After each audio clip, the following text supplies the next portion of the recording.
नमस्कार, मी प्रियंका. आपण पाहत आहात MKM मराठी न्यूज. समस्या तुमची, बातमी आमची. पाहूया आजच्या ठळक घडामोडी.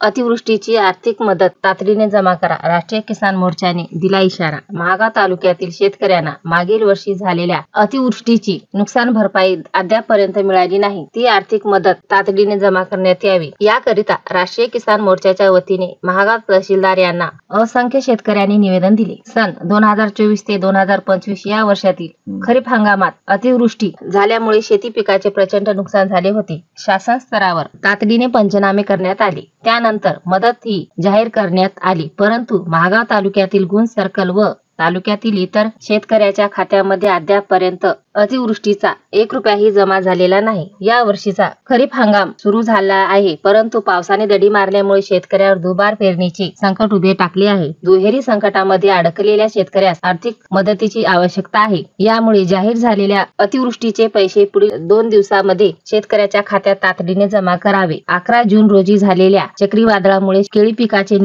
नुकसानग्रस्त शेतकऱ्यांना तातडीची मदत जाहीर करावी. त्वरित जाहीर न केल्यास राष्ट्रीय किसान मोर्चाच्या वतीने शासनाच्या विरोधात तीव्र आंदोलन करण्यात येईल, असा इशारा निवेदनातून किसान मोर्चाचे तालुका अध्यक्ष प्रमोद जाधव व असंख्य शेतकऱ्यांनी दिले आहे. यावेळी राष्ट्रीय किसान मोर्चाचे तालुका अध्यक्ष प्रमोद जाधव, देवीदास पाटील, गोविंदराव शिंदे, अमृतराव देशमुख, समाधान बबडे, गजानन कलाने, विलास गजभार, अभिजित गिराम, गजानन चव्हाण, विजय टेमकर, विनोद बनसोड, विठ्ठल कांबळे, संजय डोंगरे, गजानन खंदारे, गजानन मेटकर, सुभाष दयाळ, सुभाष बक्षे, बाबूभाई, कैलास झाडे, सुभाष पतंगे, संतोष मुळे आदी शेतकरी उपस्थित होते. MK मराठी न्यूज करिता ब्युरो मायाताई सागर पायकराव. तुम्ही जर आमच्या चॅनलला सबस्क्राईब केले नसेल तर सबस्क्राईब करा, लाईक करा व शेअर करा.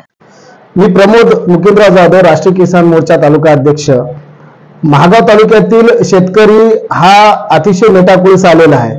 तर आज महागाव तहसीलदार साहेबांना आम्ही राष्ट्रीय किसान मोर्चाच्या वतीनं सर्व शेतकरी या ठिकाणी निवेदन देण्यासाठी आलो.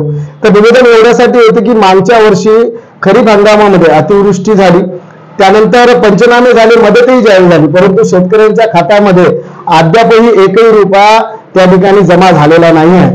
आणि यावर्षीचा खरीप हंगाम त्या ठिकाणी सुरू झाला. शेतकऱ्यांनी पेरणी केली, परंतु पावसाने दडी मारल्यामुळे तीही पेरणी म्हणजे दुबार पेरणीचं संकट शेतकऱ्याला आलं. मग या परिस्थितीमध्ये शेतकऱ्यांना आर्थिक मदत होणं काळाची गरज आहे आणि आर्थिक त्या मागच्या वर्षीची अतिवृष्टी त्या ठिकाणी मिळावी हे आम्ही या ठिकाणी निवेदन दिलं. दुसरी गोष्ट, चक्रीवादळ 11 जूनला त्या चक्रीवादळामध्ये केळी पिकाचं प्रचंड आमच्या तालुक्यामध्ये नुकसान झालेलं आहे. त्या केळी पिकाच्या शेतकऱ्यांना त्या ठिकाणी नुकसान भरपाई त्यांना सुद्धा मिळणं आवश्यक आहे.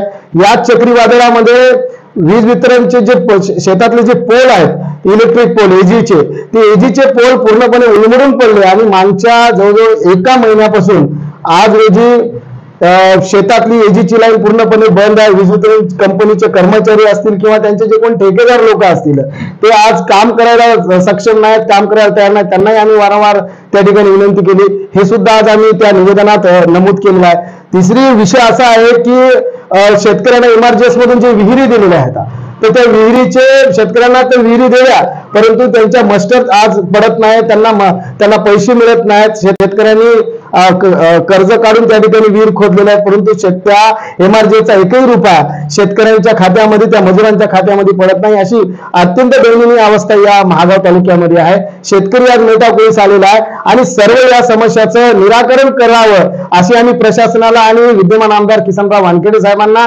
विनंती करतोय.